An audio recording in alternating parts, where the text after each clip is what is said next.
The most popular are what people see all over the place. So when you think about, what's a hot franchise, what's a popular franchise, you're looking at, your Chick-fil-A, your McDonald's, your Subway. So it tends to be popular because that's all you see, because they're in every corner. So when you're driving, those are the things that you see. So it makes you think those are very popular and therefore I should buy one. But in reality, there's a lot more than just the name of the brand. So when we are working with our candidates and our clients, you do have to make sure that you're understanding the things that are important to them. So we're looking at the criteria of the business, the type of lifestyle that they want.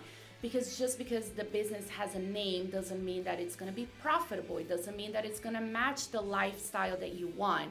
So it may be a business that you want to run from home. There are a lot of options out there. So popular doesn't necessarily mean that it's the right fit.